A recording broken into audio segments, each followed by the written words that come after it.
Baik, Syekh Sabit pun demikian. Dia berkata bab adab dalam sakit dan perubatan menurut sunnah. Maka dia perlu membuktikan sunnah-sunnah yang dia kaitkan dengan bab itu. Maka terkadang-kadang berlakulah kegelinciran. Saya bagi contoh, Syekh Nasaruddin Albani mengkritik fikih sunnah kepada satu kitab, nama dia Tamamul Minnah. Baik.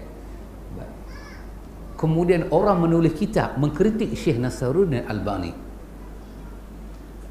Saya nak ambil apabila orang menulis buku mereka kritik Syekh Nasaruddin Albani. Saya baca buku, saya tengok kawan bagi dia bukan buku tebal lah, lebih kurang macam ni lah, kutaibah kecil, mengkritik Albani.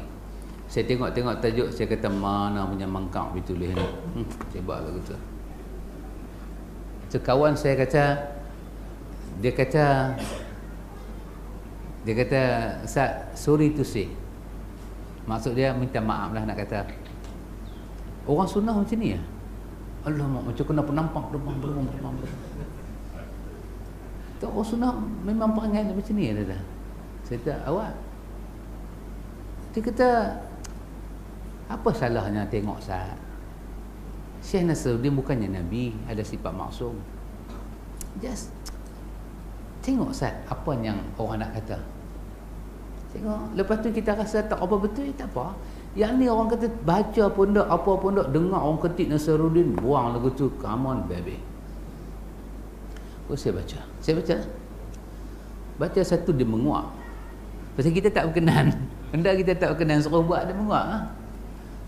Tapi bila penghujung dia tu membuatkan saya baca buku tu 3 kali. Akhirnya saya tengok, siapa yang tulis buku ni? Iaitu seorang Mustafa Adawi. Dia tulis buku ini. Akhirnya saya bersetuju dengan buku dia. Apa dia kata? Ketika Nasaruddin Albani kritik fikih sunnah, macam mana Nasaruddin dia kritik? Nasaruddin ambil setiap perkataan Syekh Sabit, dia ambil, lepas tu dia bubuh kalimah dia pula. Dia kata Syekh Sabit berkata demikian, lepas tu dia habaq, ini tidak tepat. Pada pandangan dia ini tidak tepat, hadis ini bukan begini, hadis ini sebenarnya begini. Lepas tu dia ambil lagi kata-kata lain. Saya sampai habis kitab Syekh Sabit, begitu rajin dia kritik Syekh Sabit.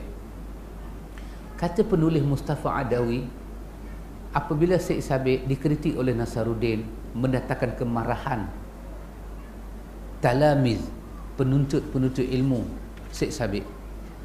Syekh Sabit punya anak murid tak seronok hang letak guru aku di mata dunia ni macam budak sekolah rendah. Sampai hang berani kata Syekh Sabit begitu tasahul, begitu bermudah-mudah dengan hadis. Maka di kalangan anak murid Syekh Sabit kata kepada Syekh Nasruddin, hang tu mengaji tak mana? Apabila dia start benda itu, maka dia berlakulah muharabatul ilmi, pertempuran ilmu. Kita panggil knowledge criminal. Betul sahabat? Ke criminal knowledge. Dia berlaku, kita kata jenayah ilmu, jenayah intelektual ini, barbarian ini. Orang Indian mula bertempur, gegasi bertempur. Anak murid Syekh Albani melihat guru dia dikritik oleh anak murid Syekh Sabit. Anak murid Albani pula menulis makalah-makalah menyatakan guru hang pun tak ada ilmu, hang ada ilmu tak mana? Dia berlaku muharabatul ilmi, pertempuran ilmu. Kata Mustafa Adawi, dia kata apa? Subhanallah, alangkah baiknya kalau Syekh Nasaruddin boleh mengubah metod tulisan dia. Dia tak perlu mengupas satu persatu perkataan Syekh Sabit.